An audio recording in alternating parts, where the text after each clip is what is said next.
Welcome to Read Aloud with Mr. Paul. I'm so glad you could be here. Be sure to subscribe so you won't miss a single story.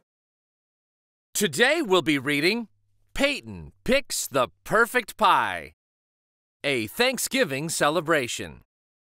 Story by Jack Bishop. Illustrations by Michelle Me Nutter. Peyton Picks the Perfect Pie, a Thanksgiving Celebration. Story by Jack Bishop. Illustrations by Michelle Me Nutter. Peyton is particular, but she's not picky. Grown-ups use that word a lot. Picky, picky, picky. It's never a good thing. And it's not fair. Peyton likes dogs and cats, scooters and bikes, pools and beaches. She's not picky. Peyton likes to try new things. She learned all about long division in math class. It was hard at first, but now it's fun, like solving a puzzle. Peyton just started playing the saxophone. She remembers to practice every day and enjoys it, as long as her dog Mila doesn't howl. And Peyton loves sports. Every sport. Peyton even likes dodgeball. And who likes dodgeball? But Peyton is particular about food. She doesn't like it when two foods touch on her plate. She doesn't like green foods, or orange foods, or red foods. Peyton doesn't like foods that are gooey or gummy, sticky or slimy, frosted or flaky. And she most definitely doesn't like chunky or lumpy foods. But lately, Peyton has been thinking a lot about food. Her parents, Penny and Peter, love to cook. They never say it, but Peyton wonders if they would like her to be, well, less particular about food. Peyton's parents host Thanksgiving each year and ask guests to bring pies. Everyone is always so happy during the holiday, surrounded by people they love and food they enjoy. Not Peyton, though. She loves her family, but the food is so green, so lumpy, and so flaky. I'm going to change this year, Peyton tells Mila. I'm going to try all the food. Mila gives Peyton a quizzical look. Okay, not all the food, says Peyton with a shudder, thinking about the lumpy gravy. How about I try one new thing? Peyton hears her mother singing as she rolls out pie dough. I'll try pie, Peyton exclaims.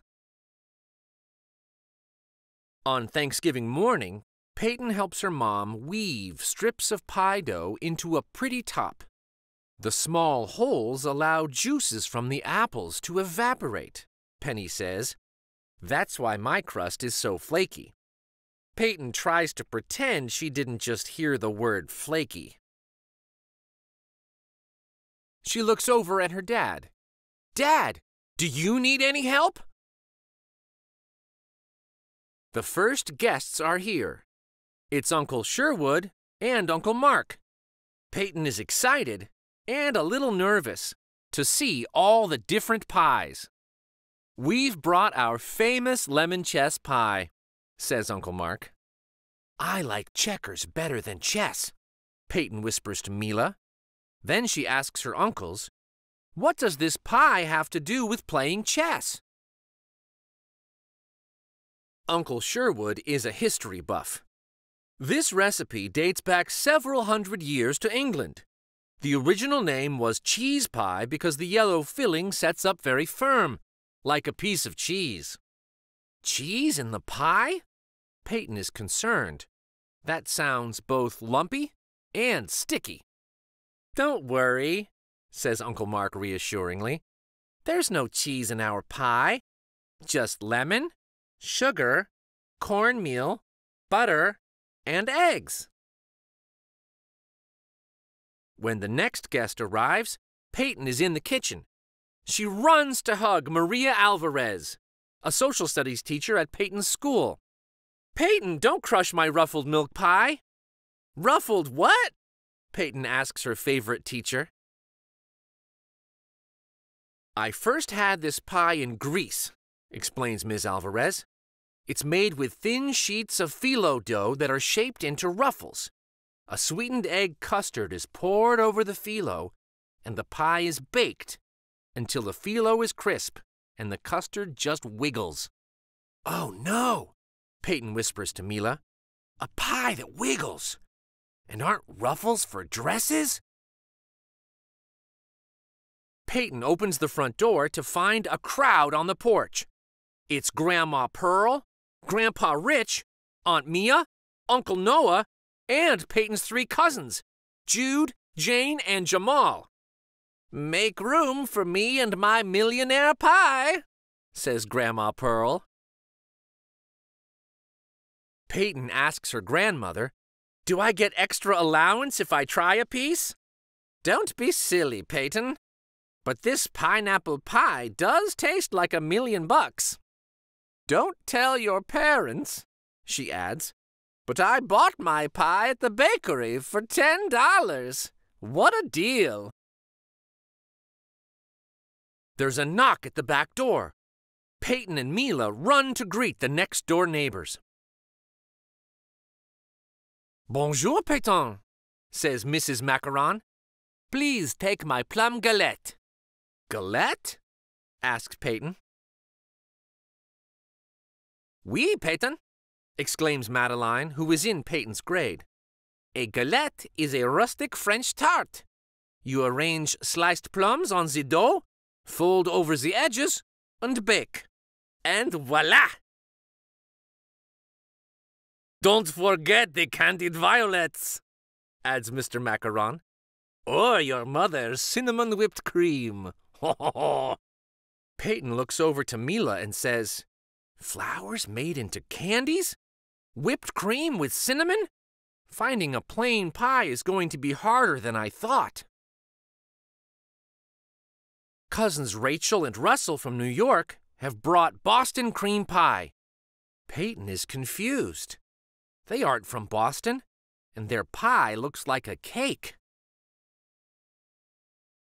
Aunt Grace has a tray of whoopie pies. They look like chocolate flying saucers held together by a creamy white filling. Peyton likes the name, and she likes chocolate. But she wonders, is it cheating to try a pie that looks like a gigantic cookie? The Patels from across town arrive with Mississippi mud pie. Peyton can finally spell Mississippi correctly, but mud doesn't sound good. Peyton hears a honk on the street. It's the Lees and their twin baby girls. They have brought 2 pies, pumpkin pecan and cranberry pear. These pies sound twice as fancy and twice as scary, Peyton thinks. Peyton goes back into the kitchen. Maybe her parents can offer some advice about choosing the right pie. But Peyton's parents are very busy. Peyton's dad asks her to carry some dishes to the table and then turns to Penny. "We're missing someone. Where's your sister?" "Polly texted to say she's running late. An ice storm in Denver meant her plane was diverted to Dallas. Polly said to start without her." At the table, Peyton takes 2 slices of turkey. White meat, of course, and no skin. And no thanks to lumpy gravy. A fluffy roll sits next to, but not touching, the turkey. She adds a tidy scoop of mashed potatoes. Penny gently clinks a fork against the side of her glass, and the guests quiet down. Peter, Peyton, and I are so grateful that you all could share this special day with us. We celebrate with food, but having you all around our table is the real treat. It's finally pie time. There are big ones and small ones, tall ones and short ones, red ones and yellow ones, and is that even a green one? Peyton has never seen so many pies. But one thing they all have in common, Peyton thinks, is that they're kind of lumpy and maybe a little bit sticky or flaky. I'm not sure I can do this, Peyton confides to Mila. Just then, the doorbell rings. Aunt Polly strides into the house holding 2 large frosty containers. "I didn't bake pie," she calls out, laughing. "I brought something even better. Ice cream!" "I didn't know you could put ice cream on pie," Peyton says. "Of course you can," Polly says. "It's called pie a la mode. The truth is, pie is just okay. But add ice cream, and pie is divine." Peyton is suddenly feeling braver. She likes ice cream, particularly vanilla ice cream. Peyton takes a bite of her mom's apple pie. The pie is a little lumpy and a little flaky, but it doesn't seem as scary. Peyton takes another bite, then another. I thought I didn't like pie, but I guess I do. Sometimes when we think we don't like something, we just have to look at it in a different way, says her wise aunt. If all else fails, just add ice cream. "I like your apple pie, Mom," says Peyton. Penny looks surprised. Happy, but surprised. Peyton thinks for a moment and asks, "Can I try another pie?" "I'm so proud of you, Peyton. Which pie do you want?" "Chess pie, please. And do you think Uncle Sherwood might teach me some chess moves? Maybe I would like chess if I gave it another try." Peter raises his glass and clinks it with a fork.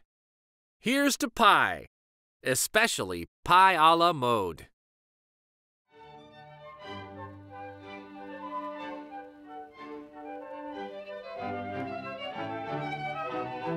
Thank you so much for joining me for Read Aloud with Mr. Paul. Until next time, discover the wonder in a book. Pick one up. Take a look. For more fun stories, like and subscribe to Read Aloud with Mr. Paul. Thanks again.